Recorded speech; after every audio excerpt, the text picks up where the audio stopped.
오늘 말씀의 배경은 출애굽기 17장과 민수기 20장에 같은 사건이지만 두 성경에 두 번이나 기록되어 있는 무리바에서 반석에서 돌을 쳐서 물을 나오게 해갖고 이스라엘 백성들을 먹이게 된 무리바 물 사건을 배경으로 합니다. 하나님이 출애굽 이후에 이스라엘 백성들을 수르 광야에서 처음으로 또 마라의 쓴물을 단물로 바꾸셔서 그들의 목을 축이게 하셨고, 또 메추라기와 만나를 하나님께서 먹이셨음에도 이 르비디움 광야에 이르렀을 때는 좀 문제가 심각해집니다. 출애굽기 12장을 보면은 17장을 보면은 이들이 모세와 충돌해가지고 이제 물리적인 충돌 사건이 일어날 만큼 이제 어려운 지경에 이제 빠르게 빠지게 된 거죠. 그래서 모세가 그렇게 하나님께 SOS를 했을 때 하나님께서는 모세에게 너가 지팡이를 들어서 반석을 쳐라 하셔가지고 거기서 나온 물로 이 사람들이 목마른 것들을 축이게 했습니다. 근데 모세가 그것을 기억하고 그 지역 이름을 어떻게 지었냐면 시험이라는 뜻에서 마사라고 지었고, 또 반역, 쿠데타라고 하는 뜻에서 무리바라고 그 지명을 이름하게 되었습니다.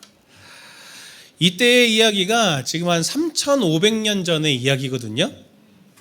지금으로부터 그러면은 더 느낌 다가오게 설명드리려면 청동기 시대였습니다. 이때는. 청동기 시대. 느낌이 탁 다가오시죠? 청동기 시대와 우리를 비교해 보면은 비교할 게 없죠. 지금이 얼마나 고도화되어 있습니까? 사람들을 우주에 보내는 시대인데 청동기 시대에서 우리가 배울 수 있는 게 뭐가 있겠어요. 그런데 출애굽기 17장 7절에 보면은 이들이 했던 말이 나옵니다. 그가 그곳 이름을 마사 또는 무리바라 불렀으니 이는 이스라엘 자손이 다투었으며 또는 그들이 여호와를 시험하여 이르기를 여호와께서 우리 중에 계신가 안 계신가 하였음이더라. 하나님을 시험하면서 하나님이 우리 중에 계신 거 맞아? 안 계신 거 아니야? 이렇게 얘기했다는 거예요. 어떻습니까? 성도님들도 이런 경험들 한 번쯤 있지는 않으셨나요?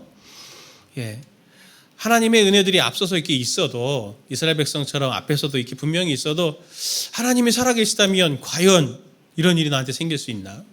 하나님이 정말 날 돌보시는 게 맞나? 날 사랑 안 하시는 거 아니야? 나는 버린 자식 아닌가? 내가 착각했던 거 아니야? 이런 생각들 한 번도 안 해보셨죠? 저는 종종 해봤습니다. 믿음이 없어가지고. 네, 아마 성도님들도 한 번씩 다 그런 고민들 해보셨을 거예요. 근데 그런 걸 보면은 청동기 시대 사람하고 우리하고 별반 차이가 별로 없는 것 같습니다. 엄청 다르지만 비슷한 면들이 분명히 있죠. 근데 우리는 그들이 걸어갔던 그 길들을, 그 멸망의 길들을 그대로 따라가서는 안 될 거잖아요. 그들이 했던 실수를 우리가 반복하지 않고 같지만 다른 인생이 우리가 되어야 하죠. 그 지혜를 구하는 시간이 되었으면 좋겠습니다. 첫 번째로 가나안 1세대를 통해서 우리가 얻는 교훈 첫 번째는 뭐냐면 판단 대신에 반응을 하자라고 하는 겁니다. 출애굽기 17장이나 민수기 20장에 이 르비디움 광야에 있었던 이 이스라엘의 이야기를 통해서 우리가 무엇을 볼 수 있습니까? 우리가 볼 때 이 사람들이 그냥 불평하는 것 같은데 하나님과 모세는 그 지명을 무리바, 반역, 쿠데타다 이렇게 지금 이야기하고 있잖아요. 왜 그렇게 평가하실까요? 우리는 오늘 이걸 좀 무겁게 받아들일 필요가 있습니다. 이스라엘의 불평은 단순한 불평이 아닙니다. 이유는 이스라엘이 그 불편한 상황 속에서 담겨진 그들의 판단 때문입니다. 판단 때문에. 민수기 20장 3절부터 5절 말씀을 세 번역으로 제가 읽겠습니다. 백성은 모세와 다투면서 이렇게 말하였다. 우리의 동족이 주님 앞에서 죽어 넘어졌을 때에 우리도 죽었더라면 좋을 뻔하였소. 어쩌자고 당신들은 주님의 총애를 이 광야로 끌고 와서 우리와 우리 가축을 여기서 죽게 하는 거요. 어찌하여 당신들은 우리를 이집트로 끌어내어 이 고약한 곳으로 데리고 왔소.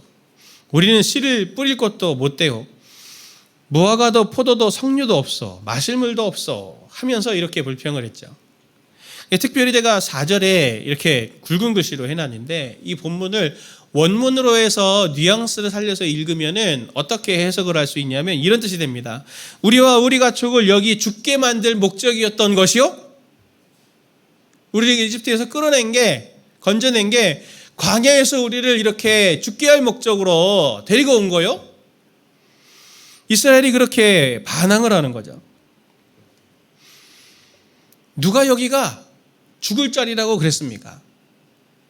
누가 이 광야가 지금 광야에서 누가 죽게 된다고 말했습니까? 누가 죽이기 위해서 여기로 데리고 왔다고 이야기했습니까? 자기 스스로죠. 아주 악해요. 아주 악하게 이야기합니다.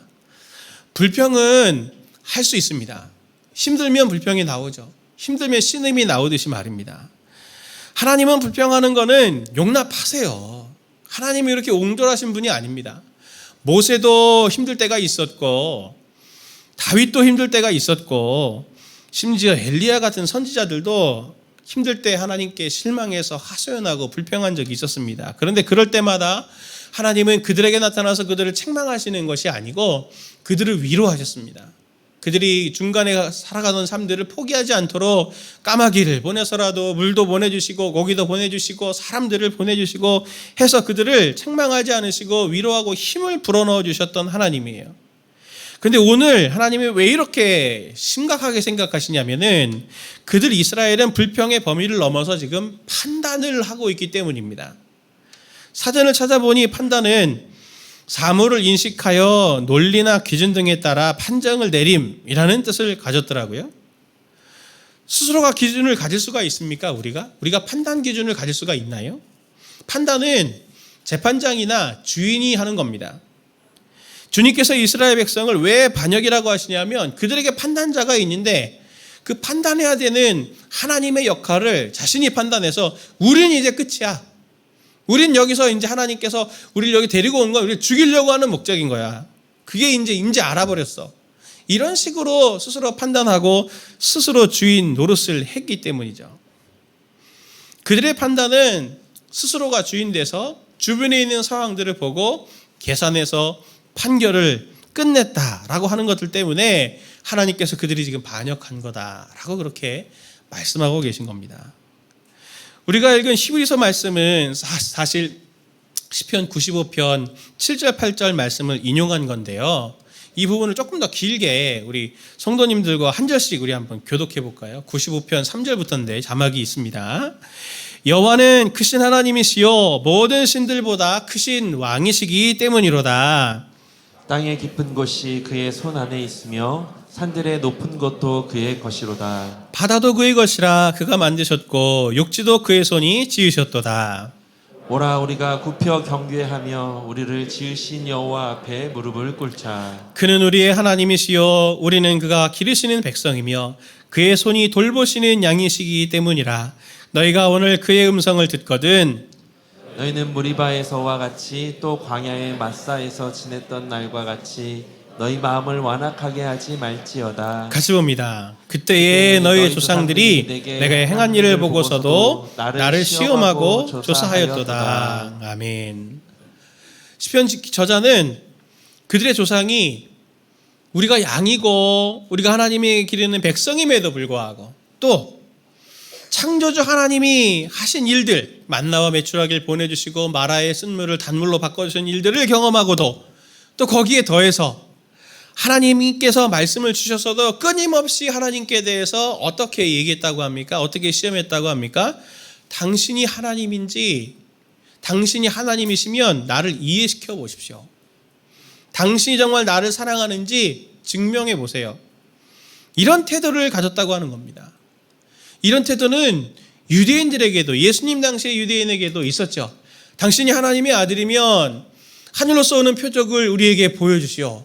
끊임없이 예수님이 오병이어를 보여주시고 또 칠병이어를 보여주시고 죽은 사람을 살리고 병든 사람을 고쳐도 끊임없이 하늘에서 오는 표적을 끊임없이 구합니다. 마치 이렇게 얘기하는 거죠. 나를 설득시켜봐. 나를 설득시켜봐. 하나님이 계시다면 어떻게 이런 일이 있을 수 있어. 하나님이 계시다고 하면 하나님이 나를 사랑하신다고 하면 계속 증명해봐. 증명해봐. 도저히 어떻게 뭘 더 증명을 합니까? 안 믿기로 작정한 거예요.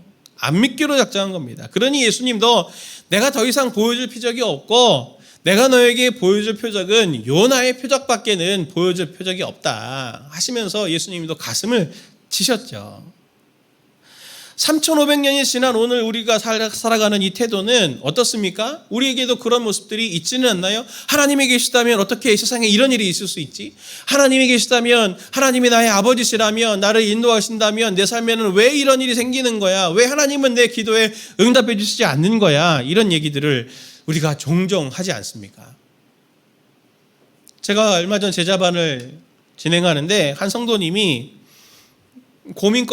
질문거리를 저한테 이렇게 주셨어요. 제자반 하는 중에. 이분이 사업을 하시는데 이 사업을 해나가면서 좀 더 신앙인으로서 정체성을 잘 지키고 그렇게 잘 결정해서 이 프로젝트를 잘 마치기를 원하시는데 고민이 많이 드는 거예요. 예. 자기 가족도 있고 또 같이 일하는 동료들의 가족들까지 있으니 가족들이 많더라고요. 식구들이 일하는 사람들이 많으니까 당연히 가족들도 많겠죠. 근데 내가 이런 결정을 하면은 이게 잘 될까, 신앙적으로 이렇게 결정하면 잘 될까 하는 두려움도 있고, 혹시 잘 안 돼가지고 또 나 혼자가 아니라 이 수많은 사람들이 같이 피해를 보면은 어떡하나 하면서 하나님의 인도하심에 대한 것들을 어떻게 따라갈 수 있고 분별할 수 있을지에 대한 것들을 여쭤보는 질문이었는데, 그 질문을 듣다가 제가 그렇게 말씀드렸어요. 제가 사업은 하시지는 않으니, 사업은 안 했으니까 제가 그 답에 선명하게 답은 줄 수는 없지만 제가 집사님한테 그렇게 말씀드렸어요. 집사님이 오늘 어떻게 여기에 계세요? 눈이 이렇게 동그래지시더라고요. 어떻게 여기 계세요? 우리가 지금 이렇게 1만 성도 파송운동으로 교회가 돼서 여기 왔는데 이렇게 될 줄 알고 그때 1번을 누르셨죠? 참여. 성도님들도 동참하겠다라고 오실 때 하나님께서 이렇게 큰 일들을 행하실 거라고는 확실히 믿고 이런 교회가 될 줄 알고 그거 누르셔서 여기 오신 거 한 명도 없을 거잖아요. 저도 불안했거든요. 믿음이 없어가지고. 교회가 어떤 곳입니까? 교회는 건물이 교회가 아니고 여러 번 말씀드렸지만 성도님들의 모임이잖아요. 하나님께서 성도님들에게 마음을 주셔서 그 동참하겠다 버튼 누르게 할 때 하나님께서 비둘기같이 성령이 쫙 오셔가지고 1번을 눌러라. 그렇게 해갖고 1번 눌러서 하나님의 말씀에 제가 순종해 갑니다. 그러면서 이렇게 오신 거 아니잖아요. 내가 하나님께서 그냥 마음 주신 대로 딱 했는데 그게 너무나 내가 한 것 같지만 성도님들의 그 삶 속에 하나님께서 그 의지 속에 하나님의 인도하심과 섭리하심이 자연스럽게 있었던 거잖아요. 그래서 오늘 우리 교회가 이렇게 교회가 될 수 있었던 거죠. 성도님들 한 사람 한 사람들의 그 결정 속에 너무나 자연스럽고 너무나 일상적이고 전혀 신비로운 것 같지 않지만 하나님은 그런 놀라운 일들을 일으키셔서 이 교회를 이렇게 이루셨는데, 그렇죠? 이 하나님의 오묘하고 놀라우신 섭리하심이 교회에만 있겠냐고요. 성도님들을 통해서 이 교회가 됐으면 성도님들 한 사람 한 사람들에게도 하나님의 그 섭리하심이 분명히 있을 거고 성도님들의 가정에도 하나님의 그 인도하심이 분명히 있겠죠. 성도님들이 기도하시면서 어떤 게 하나님 기뻐하시는 일입니까? 제가 어떻게 하길 원하십니까? 라고 해서 불안한 마음이 있지만 그때 믿음의 결단을 한 그것처럼 일상의 삶 속에서도 내가 지금 할 수 있는 결정이 많은 결정들이 있지만 내가 할 수 있는 그 결정들 중에서 내가 감내할 수 있고 하나님이 기뻐하시는 결정은 뭘까라고 하는 것들을 선택해 가시는 방식으로 하나님의 인도하심을 따라가는 겁니다. 라고 제가 제자반에서 그렇게 함께 나누었어요. 다 들었으니 이제 제자반 안 해도 되겠다 하시는 분은 없으리라 믿습니다. 성도님들의 삶 속에서 일하시는 그 하나님의 능력이 과거에는 없었습니까? 뒤돌아보면 엄청 많으셨을 거잖아요. 그 하나님의 능력이 오늘에는 없겠습니까? 그 하나님의 섭리하심이 교회만 있고 성도님들의 가정과 성도님들 개인에는, 사업장에는 왜 없겠습니까? 응용을 해야 됩니다. 자꾸 우리는 응용을 해야 돼요.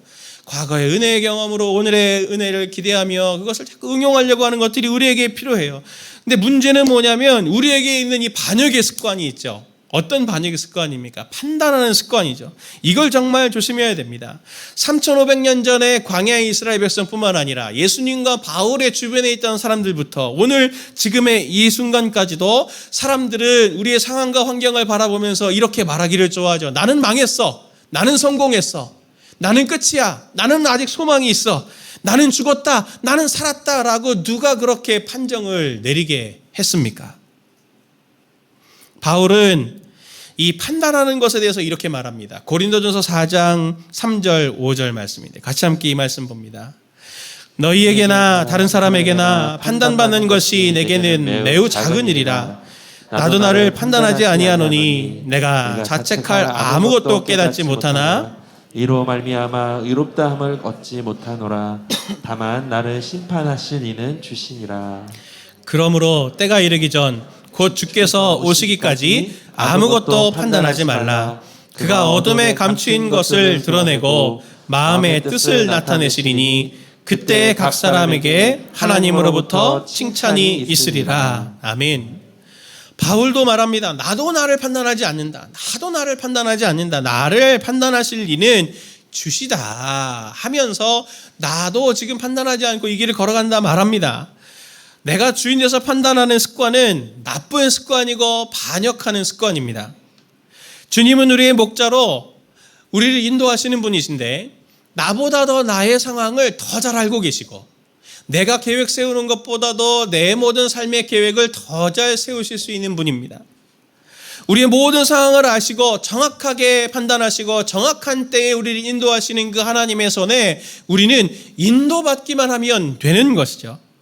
그래서 히브리서 3장 7절은 이렇게 말합니다. 그러므로 성령이 이르신 것과 같이 오늘 너희가 그의 음성을 듣거든. 하나님은 오늘 이때에 우리에게 음성을 들려주시는 분입니다. 말씀하시는 분이세요. 우리는 그 말씀에 판단이 아니라 반응해가는 삶을 살아가는 게 필요한 겁니다. 반응하는 삶의 실제를 야고보서는 5장 13절에서 이렇게 말합니다. 같이 함께 5장 13절 말씀을 같이 보죠. 너희 중에 고난당하는 자가 있느냐 그는 기도할 것이요 슬퍼하는 자가 있느냐 그는 찬송할지니라. 아멘. 되게 단순한 말이지만 살면 이렇게 심플해야 됩니다. 고난의 상황에서 고통스러우면 주님께 울부짖고 즐거운 상황과 하나님께서 기쁜 삶을 우리에게 허락해 주시면 감사하면서 그것을 누리고 하나님께 감사합니다라고 하나님께 감사의 찬송을 올려드리는 이러한 삶이 되는 거예요. 고난당했을 때 뭐 계획을 세우고 어떻게 대안을 세우고 누구를 초청하고 뭐 어떻게 하고 이런 방식이 아니라는 거죠. 이처럼 신앙생활이라고 하는 것은 인도받는 삶이 신앙생활입니다. 인도받는 삶은 심플한 삶이지 내가 재판장이 돼서 계획을 세우는 플래너가 되는 삶이 아닙니다. 우리 성도님들은 인도받는 삶의 복들을 누리시는 성도님들 되시기를 축원합니다. 이스라엘 1세대를 보면서 얻는 두 번째 교훈은 우리는 목표 설정이 잘 되어져 있냐, 삶의 목표 설정이 잘 되어 있는가라고 하는 걸 우리가 교훈받아야 합니다.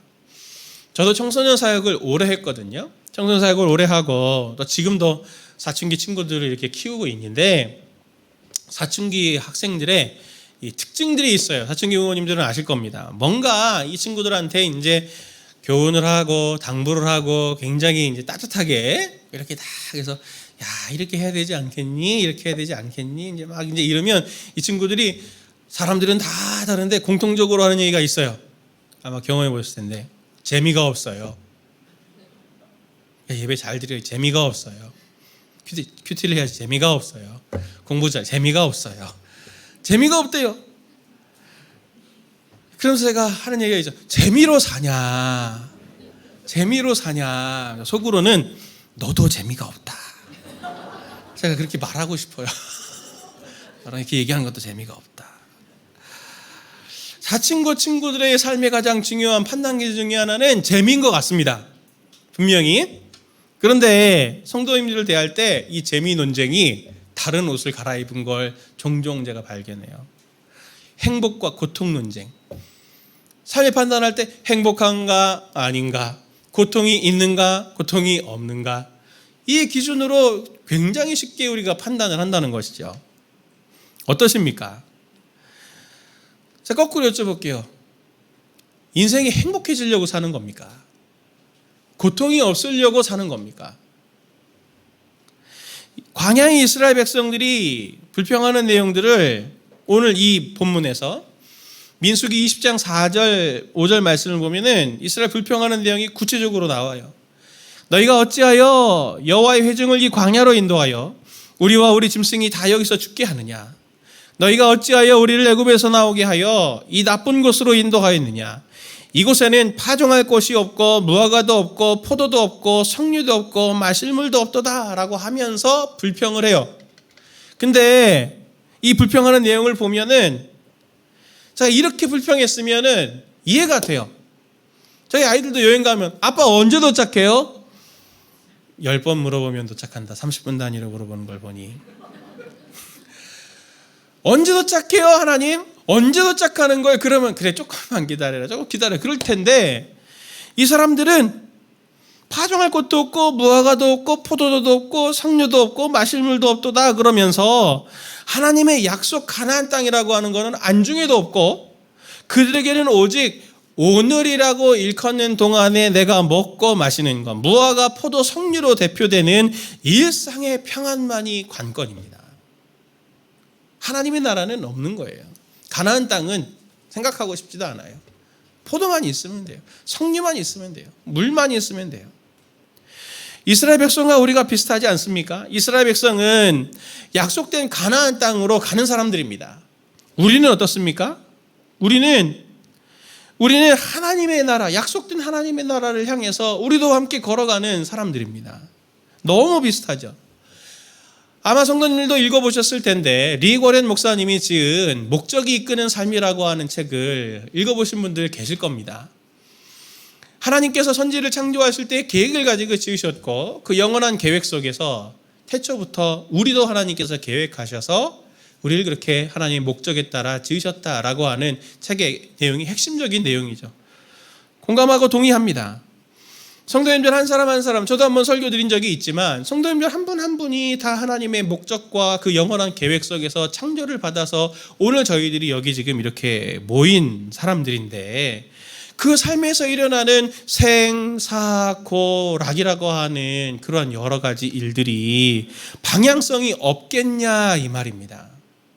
하나님께서 그것을 허락하실 때 그것은 분명한 방향성과 그것조차도 목적을 가지고 하나님께서 우리에게 허락하신다고 하는 거죠. 성도님들 보십시오. 삶에 마침표가 있습니까? 마침표가 없어요.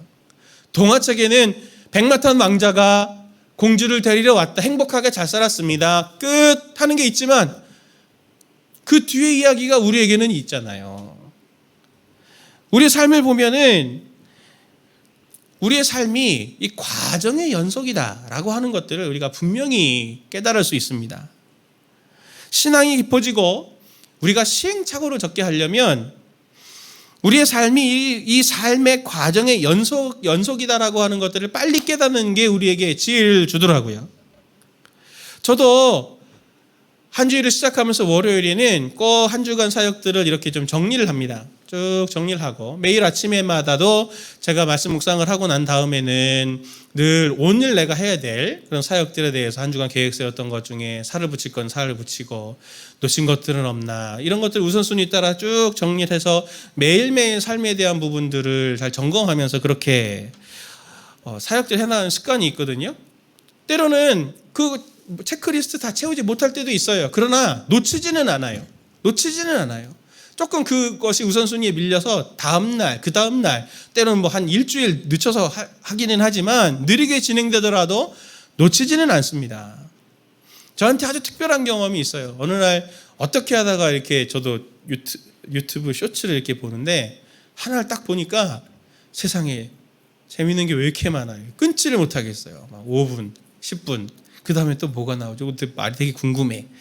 그래서 제가 이렇게 보다가 갑자기 정신을 차리고 내가 이러고 있으면 안 되지. 내가 지금 이걸 해야 되는데 하면서 제가 그거를 끊게 되더라고요. 히브리서 3장 10절 12절 말씀 보면 그러므로 내가 이 세대에 노하여 이르기를 그들이 항상 마음이 미혹되어 내 길을 알지 못하는도다 하였고 내가 노하여 맹세한 바와 같이 그들은 내 안식에 들어오지 못하리라 하였느니라. 형제들아 너희는 삼가 혹 너희 중에 누가 믿지 아니하는 악한 마음을 품고 살아계신 하나님에게서 떨어질까 조심할 것이요 그랬습니다. 오늘 히브리서 저자가 왜 항상 마음이 미혹이 돼서 우리가 가야 될 길을 알지 못한다. 그 길을 알지 못하니 마음이 미혹되는 거 아니냐라는 얘기를 지금 하고 있는 겁니다. 체크리스트를 준비해 놨더니 유튜브에 정신 팔리더라도 내가 이렇게 하고 있으면 안 되지, 내가 지금 이걸 해야지라고 하고 정신을 차리고 자기의 삶의 위치로 돌아오는데, 성도님들의 삶의 인생에 있어서는 삶의 목표와 방향성이 선명하게 딱 고정이 되어 있으신가요? 우리에게는 걸어갈 길이 있습니다. 안식을 향한 길, 하나님의 완성된 하나님의 나라를 향한 그 길을 걸어가야 합니다. 그것을 위해서 또 성도님들이 하나님께서 주신 각자의 사명이 은사에 따라 또 각각 다 다른 거죠. 하루의 삶도 계획과 목표가 선명해야 길을 잃지 않는데, 우리 전 인생도 허비하지 않으려면 인생의 목적지가 행복, 쾌락, 고난의 유무 이런 것들이 아닌 하나님의 나라라고 하는 분명한 목적지 설정이 있어야 합니다. 과정의 연속인 우리의 삶, 생각하지 못했던 일들이 종종 일어나는 우리의 삶에서도 더더욱 길을 잃지 않고 그 도전들 앞에서, 새로운 상황들 앞에서 당황하지 않으려면 목적지가 선명해야 돼요. 저도 계획을 세우고 하잖아요. 하는데 어떤 때는 정말 제가 당황스러울 만한 일들이 일어나거든요. 저도 그렇게 계획을 세워도. 성도님들도 그러잖아요. 때로는 이렇게 마음이 확 두려움이 생기고 위축이 탁 될 때가 있어요. 그럴 때 제가 항상 기억하는 게 있는데, 뭐냐면 자전거 코너링. 이게 뭐냐면, 자전거 제가 좋아한다 그랬잖아요. 못한 지 오래됐는데, 자전거를 탈 때 배워야 됩니다. 자전거도. 왜냐하면 이게 자기를 보여주는 거거든요. 기술이 있는데 어떤 기술이냐면 코너링 기술이에요. 초행길을 가거나 산에 초행길을 가거나 길에 초행길을 갈 때 항상 가다가 보면 내가 초행길이니까 길을 모르잖아요. 근데 이렇게 언덕을 넘거나 딱 이렇게 고개를 하나 넘었는데 딱 나타나는 이 커브가 급커브면은 내가 속도를 충분히 줄이고 그 커브를 들어가야 안전하게 이렇게 가는데, 속도가 충분히 줄여지지 않으면 두렵잖아요. 어떻게 됩니까? 튕겨나가죠, 그냥. 그럼 절벽에 떨어지든지 나무에 부딪히는데 두려움이 확 들죠. 그러면 사람이 반사적으로 어떻게 하냐면은, 사람이 딱 쳐다보는 한 지점이 있대요. 근데 거기 가서 꼭 부딪힌대요. 그게 나무든 돌이든. 위험해! 그러면서 여길 탈출해야지. 그러면서 부딪힐 나무를 보면서 위험해! 탁! 그래서 부딪히고 다치는 거예요. 그래서 기술이 뭐냐면 딱 의도적으로 훈련을 해야 돼요. 딱 코너에 들어갔는데 항상 부딪힐 대상을 보는 게 아니고 어디를 가야 될지 출구 쪽을 봐라. 그러면 자연스럽게 거기를, 그 위험을 탈출할 수 있게 된다. 실제로 그래요. 자전거만이 그런 게 아니고요. 저도 수능 봤거든요. 제가 1세대입니다. 수능 보는데 모르는 문제 딱 나오잖아요. 퀴즈 같은 거 풀 때 모르는 거 딱 나오면은 마음이 갑자기 탁 이렇게 두려워지면서, 이제 망하는 건가, 이렇게 망하는 건가, 망했다가 되더라고요. 모의고사 보면서 제가 모의고사 보면서 제가 팁을 하나 얻은 게 뭐냐면, 아마 친구들도 아실 텐데, 어려운 문제 나오면은 그냥 스킵합니다. 쉬운 문제부터 먼저 풀어요. 쉽네. 그리고 다 풀고 난 다음에 다시 돌아와서 못 푼 문제들 하나. 제일 어려운 문제 맨 마지막에 푸는 방식으로. 그렇게 하다 보면은 페이스를 유지하게 되더라고요. 삶에 대한 페이스요. 성도님들도 그렇지 않나요? 위험하다 생각하는, 나는 망했어. 튕겨나갈 거야. 그래서 망하는 거예요. 목적지가 선명하지 않으면 분석해서 판단하다 보면 두려움이 더 커지고, 그 판단을 하면 할수록 상황에도 함몰되고 위축이 돼서 결국에는 이스라엘 백성처럼 나는 망했다. 그래서 그들이 말한 대로 망하게 되는 일이 우리네 삶에도 일어나게 되는 겁니다. 위기 상황이 생길 때 딱 목적지를 바라봐야 되는 거죠. 우리는 행복하려고 내가 사는 건가? 나는 고통이 없으려고 내가 지금 이 기도를 하는 건가? 우리가 하나님을 믿는 이유가 뭡니까? 성도님들, 제가 한번 진지하게 여쭙습니다. 스스로 속으로 대답해 보십시오. 오늘 우리가 하나님을 믿는 이유가 뭡니까? 오늘 우리가 하나님 앞에 이렇게 함께 모여서 예배하는 이유가 뭡니까? 그 근본적인 이유가 나의 평안을 위해서입니까? 아니면 내가 그의 백성이고 내가 그분의 기르시는 양이어서, 그의 식솔이어서, 하나님께서 꿈꾸시는 그 하나님의 나라를 함께 이루어내기 위해 내가 꿈꾸는 자로 오는 성도님들이 여기에 계십니까? 그것이 굉장히 중요한 성도님들의 삶의 위기를 탈출하게 하는 큰 도움이 될 것입니다. 이게 우리가 세 번째로 묵상해야 될 지점이죠. 가나안 1세대를 보면서 우리가 얻어야 될 교훈은 무엇이냐면, 경고해야 될 것은 우리의 마음과 의지가 아니라 경고해야 될 것은 우리의 믿음입니다. 시편과 히브리서 저자가 공통적으로 말하는 광야 세대에 이스라엘이 반역하게 된 이유가 있습니다. 3장 7절 8절 말씀을 같이 함께 보길 원하는데요. 같이 봅니다. 그러므로 성령이 이르신 바와 같이 오늘 너희가 그의 음성을 듣거든 광야에서 시험하던 날에 거역하던 것 같이 너희 마음을 완고하게 하지 말라. 아멘. 그들의 마음이 반역하게 된 근본 원인을 그들의 마음이 완고해졌다 이렇게 말합니다. 완고하다의 원문의 의미는 딱딱해졌다라는 뜻이에요. 점점 딱딱해졌다. 돌같이. 그런데 그들이 왜 그렇게 마음이 완고하게 되었는지에 대해서 또 히브리서 3장 13절은 설명해줘요. 오직 오늘이라 일컫는 동안에 매일 피차 권면하여 너희 중에 누구든지 죄의 유혹으로 완고하게 되지 않도록 하라. 죄의 유혹이 있어서 그것이 죄의 유혹이 마음을 완고하게 하는 것이다 라고 히브리서 저자가 이야기하죠. 유혹을 받으면 완고하게 됩니다. 사람들은 모두 유혹이 나쁘다는 걸 알지만 유혹에 사람들이 빠지는 이유가 어디 있습니까? 제가 가만히 보면 유혹은 사기랑 비슷해요. 사기. 절대로 우리 성도님들은 사기당하는 일이 한 번도 없기를 바랍니다. 주변에서 제가 사기당하는 분들을 보면은 이래요. 사람들이 그렇게 얘기하죠. 좋은 거야 이거. 그러니까 하죠. 그리고 당신에게만 있는 기회야. 3분 남았어요. 이번 기회가 지나면 다음에는 더 비싸게 사야 됩니다. 하면서 두려움까지 줘요. 욕심과 교만과 두려움의 3종 세트가 버무려져 가지고 그렇게 되는 게 사기더라고요. 사기 한번 빠지면은 주변에 누가 얘기해서 이상한 것 같아. 그거 아닌 것 같아. 네가 몰라서 그래. 네가 몰라서 그래. 이거 얼마나 좋은 건지 아냐. 그러면서 절대 듣지를 않아요. 그래서 죄의 유혹을 받으면 판단력을 잃어버리고 상황에 함몰돼서 딱딱해져 갖고 누구 얘기도 들리지 않게 되는 거죠. 히브리서 저자는 우리가 완고하게 되지 않도록 하기 위해서 유혹에 빠지지 않기 위해서 한 가지 지혜를 우리에게 던져줍니다. 14절 말씀인데 같이 함께 봅니다. 우리가 시작할 때에 확신한 것을 끝까지 견고히 잡고 있으면 그리스도와 함께 참여한 자가 되리라. 아멘. 히브리서 저자는 우리에게 부탁합니다. 시작할 때에 확신한 것을 견고히 잡아라. 시작할 때가 뭡니까? 이스라엘 백성에게는 출애굽할 때가 시작할 때고 우리에게는 예수 그리스도를 처음 믿을 때가 시작한 때고 하나님께서 우리에게 이 모든 은혜들로 구원의 감격을 주셨을 그때가 시작할 때잖아요.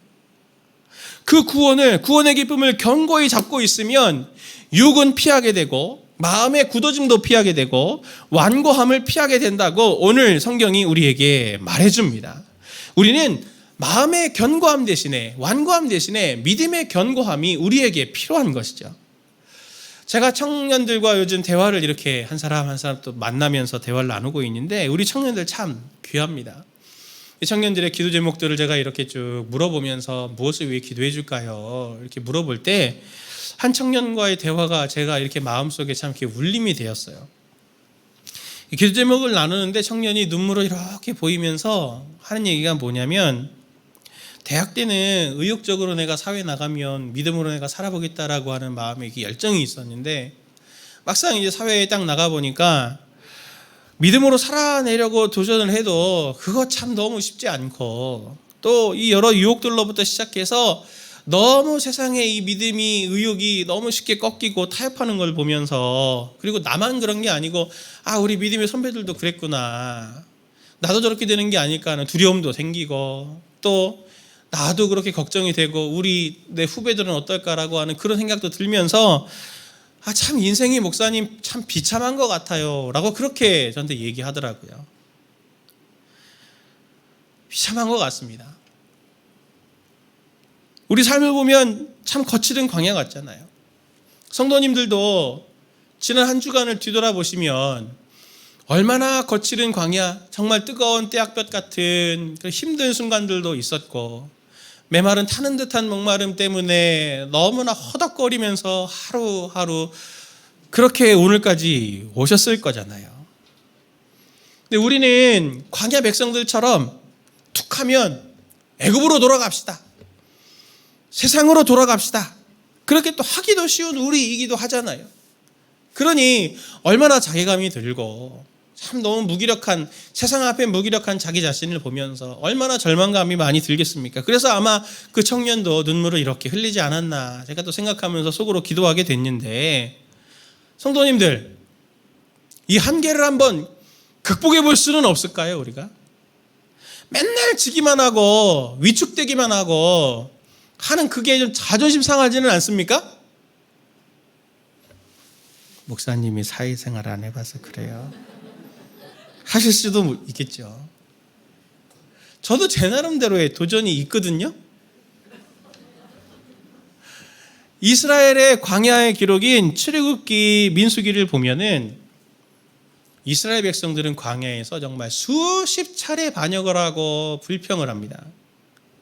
저는 그 기록을 보면서 볼수록 와, 세상에 이런 엉망진창의 인생들이 있나 싶을 만큼 한심하다 하면서, 아이고 이 사람들만 한심한 게 아니고 너도 똑같네, 너도 한심하다, 이런 묵상들을 할 때가 많았어요. 그런데 요즘에는 다른 관점으로 제가 그 말씀들이 보입니다. 어떻게 보이냐면 그들이 엉망진창이잖아요. 구제불능이잖아요. 저도 그러거든요. 그런데 이스라엘 백성들이 최종은 어떻게 됐습니까? 가나안에 들어갔어요. 가나안에 들어갔다고요. 엉망진창이어도 이스라엘 백성들이 가나안에 들어갔습니다. 그들이 잘해서가 아니라 하나님의 은혜로, 그리고 하나님의 사랑으로, 하나님의 신실함으로 마침내 그들이 가나안 땅에 들어가게 했죠. 이스라엘이 실패할 때마다, 이스라엘이 낙심할 때마다 하나님께서는 그 실패에 하나님의 은혜를 채우시고, 낙심할 때 하나님의 사랑을 채우셔서 그들로 하여금 그 하나님께서 원하셨던, 그들에게 하나님께서 약속하셨던 가나안 땅에 들어가게 하셨어요. 사실 보면 이스라엘의 실패는 불평불만이 아니에요. 이스라엘 실패는 불평불만이 아니고 사실 낙심입니다. 상황이라는 벽을 넘지 못해서 낙심이 그들에게 탁 찾아올 때 그게 그들의 진짜 실패인 거예요. 제가 아까 그 눈물을 흘린 청년에게 뭐라고 얘기를 해줬냐면, 타협으로 인해서 실패하고 그 실패감이 큰 그 청년에게 제가 그런 이야기 했어요. 청년 너무 귀하다고, 그럼에도 불구하고 거기서 고뇌하고 있지 않냐. 고뇌하고 있다는 게 포기하지 않았다는 뜻 아니냐. 진짜 낙심과 포기가 진정한 타협이다.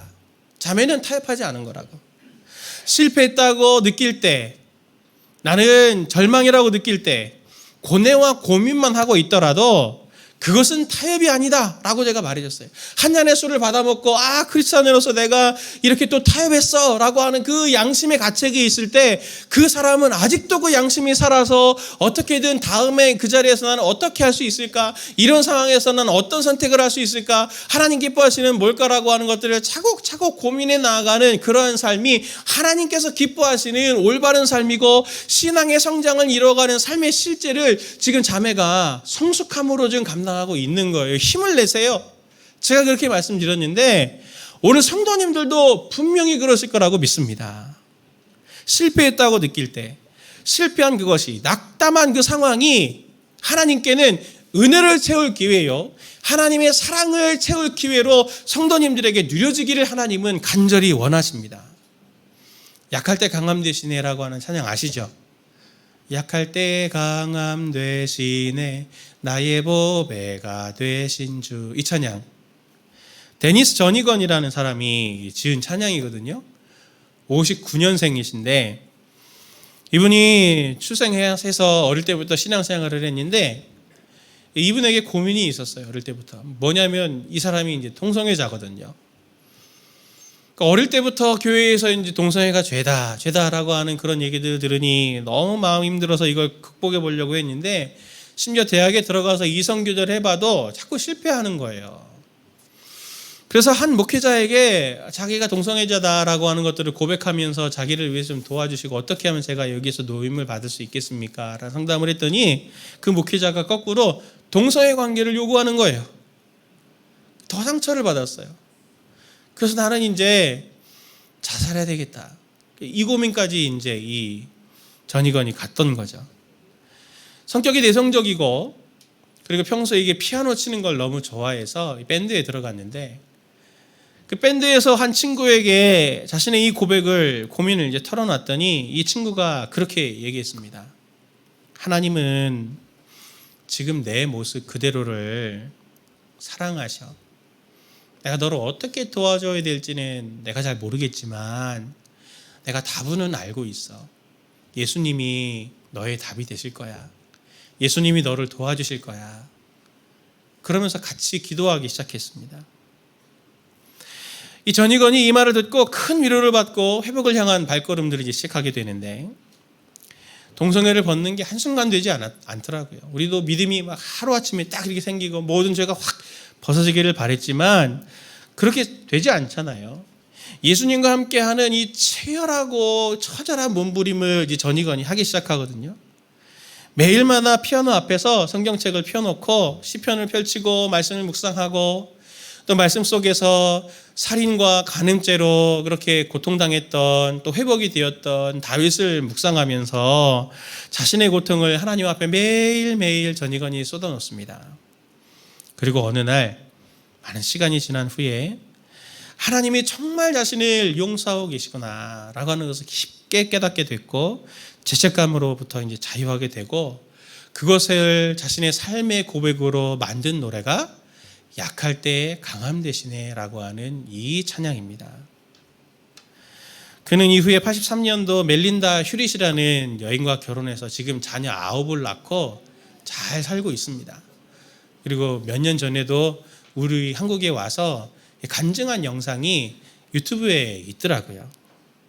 그걸 또 다큐로 만든 영화가 Sing Over Me 검색하시면은 5,500원이더라고요. 보실 수 있습니다. 하나님은 전희건에게만이 아니라 오늘 우리에게도 낙심 위에 실패 위에 그리고 심지어 죄 위에도 하나님의 사랑과 하나님의 은혜를 덮으십니다. 그래서 다시 일어날 용기와 힘을 주시죠. 우리는 넘어졌을 때 망했다 판단하는 반역의 태도가 아니고 오늘 14절 말씀처럼 하나님 시작할 때 주셨던 그 구원의 기쁨을 내 이 절망하고 내가 이렇게 실패하고 내 이 죄가 있는 이 지점 가운데 시작했던 그 때에 하나님께서 확신하게 주셨던 거, 확실히 주셨던 그 구원의 기쁨을 이 실패한 자리에 하나님께서 부어주셔서 내가 오늘 구원받은 사람처럼 오늘 새 생명 태어난 것처럼 나로 하여금 다시 일어나게 해주십시오 라고 하는 그러한 과정들을 통해서 우리가 하나님의 나라로의 길을 뚜벅뚜벅 걸어갈 수 있는 자들이 되는 것입니다. 성도님들에게는 예수 그리스도의 구원의 기쁨, 도심의 기쁨 잃어버린 것이 과거형이지 않습니까? 오늘 현재형으로 우리 바꾸십시다. 한 주간 사시면서 성도님들이 마음이 지치고 실패하고 낙심하고 두려워하는 그 자리 가운데 하나님 은혜를 덮어주세요. 하나님 내가 두렵지만 하나님의 사랑을 덮어주세요. 하나님은 자격이 없지만 제 자신도 실망스럽지만 하나님이 그 삶의 자리에 그 자리 가운데 은혜를 덮어주셔서 우리가 시작할 때 그 확신한 것들을 다시 회복해 주시기를 간구합니다. 그래서 그것을 견고히 잡고 그것으로 견고히 잡아서 마침내 가나안 땅에 하나님 나라의 안식에 들어가는 저와 우리 성도님들 되시기를 간절히 원합니다. 할 수 있습니다. 할 수 있습니다. 낙심하지 마십시오. 낙심하는 그 자리에 하나님의 은혜를 초청하기를 간절히 구하십시오. 우리는 믿음이 빨리 성장하기를 바라지만 정말 하늘에서 뚝 이렇게 떨어지는 선물처럼 떨어지기를 바라지만 우리 믿음이 강해지는 것은 실패의 자리에서 주님의 은혜를 덧대어 갈 때 그것이 경험치가 쌓여서 주님이 주시는 은혜의 풍성함을 우리가 계속 공급받음으로 믿음이 차츰 자라게 되는 것입니다. 사랑하는 성도님들, 한 주간 우리가 살아가면서 지치신 분 계십니까? 낙담한 분 계십니까? 나는 이제 늙었고 병들어서 더 이상 소망이 없어. 어떻게 하면 좋을까? 두려워하시는 분들 계십니까? 은혜를 덧입기를 요청하십시다.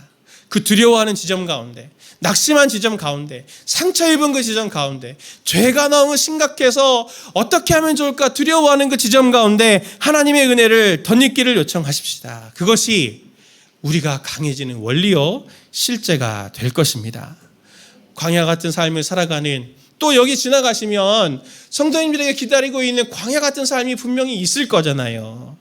그 광야 같은 삶에 행복이 있으면 그 행복도, 고통이 있으면 또 아픔이 있으면 그 고통도 아픔도 은혜를 덧입을 통로요 계기가 될 것을 꼭 신뢰하시고, 힘들 때마다, 지칠 때마다 그 하나님의 은혜를 사모하며 나아가는, 승리하는 믿음의 견고함을 얻는 성도님들 되시길 예수님의 이름으로 축원을 드립니다.